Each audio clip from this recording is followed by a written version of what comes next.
What's up, y'all? Welcome to another episode of Maker Teej, episode 5.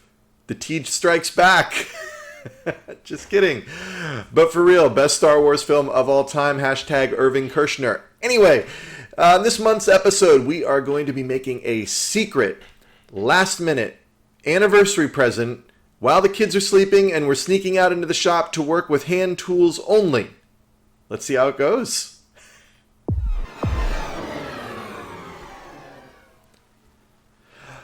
Okay, so I came across a moment, and guys, back me up here, when I realized I can't order anything online or from Amazon for my wife's anniversary present because she'll see it and it'll blow the surprise. So what do? I jump on Pinterest or Google and I find something that looks cool that's made out of wood, and I start building it at night in the shop with only hand tools so nobody can hear it. Yeah, that's what happened. So, what did I build? Well, my wife loves to read books, and she loves to display them without the jackets. And she just got a new desk. And why not build her a pretty neat desktop bookcase out of wood and some MDF leftovers from my Hot Wheels wall display track? Anyway, this actually turned out to be really fun, as I would normally have just done this in an hour or so with some power tools, which is totally fine to do, by the way.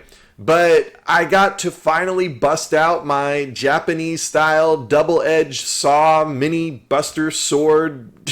Seriously, felt exactly like Cloud and Kirito with this thing. It was so much fun. And I got to finish it all clandestine over the course of a few days. So if you're looking to make one of these, it is a really simple design. I use some leftover 1x6 as the legs slash ends and cut those down to about 6 inches. Then I trace the outline of the 1/4 inch MDF, which makes up the shelf and the backing shelf, onto one of the legs, and then I trace those outlines onto the other after I cut it out with said samurai sword. The MDF shelves are around 10 inches long and about 3.5 inches wide or deep.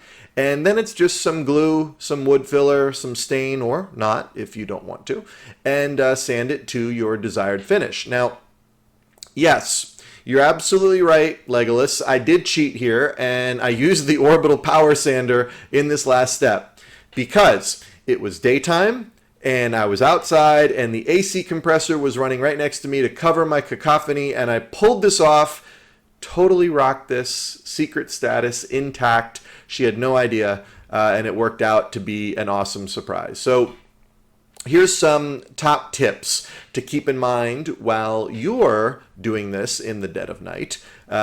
A, if you do use acrylic as the bottom shelf or the back shelf or both shelves, which is very cool, make sure you get 1/4 inch or thicker acrylic stuff.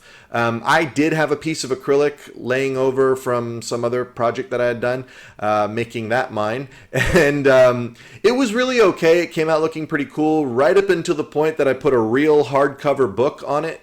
And it obviously sagged, so I tried to brace it with some scrap wood, all decoratively, and make it look pretty cool, but that actually didn't provide enough bracing either, so it still ended up sagging. So what do?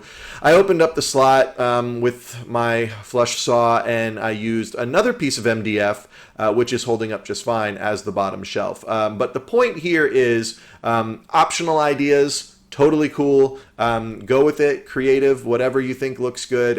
It will work. Just make sure it's a thicker piece of material. Tip B, you can totally personalize this if you want to, especially if you have a laser engraver or a CNC machine. But let's be real for a second here. Most of my viewers probably don't have those awesome tools yet. Because we're trying to make it ours out of what we got from some good materials we've got on hand while the family is sleeping, because who has time to run to Home Depot anymore? But you can still totally personalize this thing. Look online. You can find some stencils or some fonts to make a nice personal message right on the front side of the back shelf. Or if your stenciling skills are a little shaky lately, like mine, lack of sleep.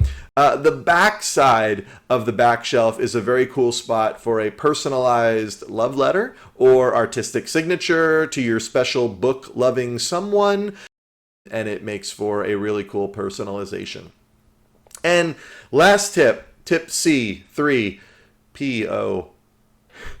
Sorry, can't help myself. Last but not least, you should definitely move into the 0.01% group and subscribe to this great channel for more awesome content coming up. A generally cool vibe, and some really cool tips and features on how to make it yours and build your own things. And you'll have the joy of knowing that you're helping out a Spider-Man loving, Star Wars aficionado dad who's trying to make some videos in his spare time, and that's super cool. So, as always, Maker Teej says, make it yours. Mash that subscribe button down below, and thank you guys so much for watching.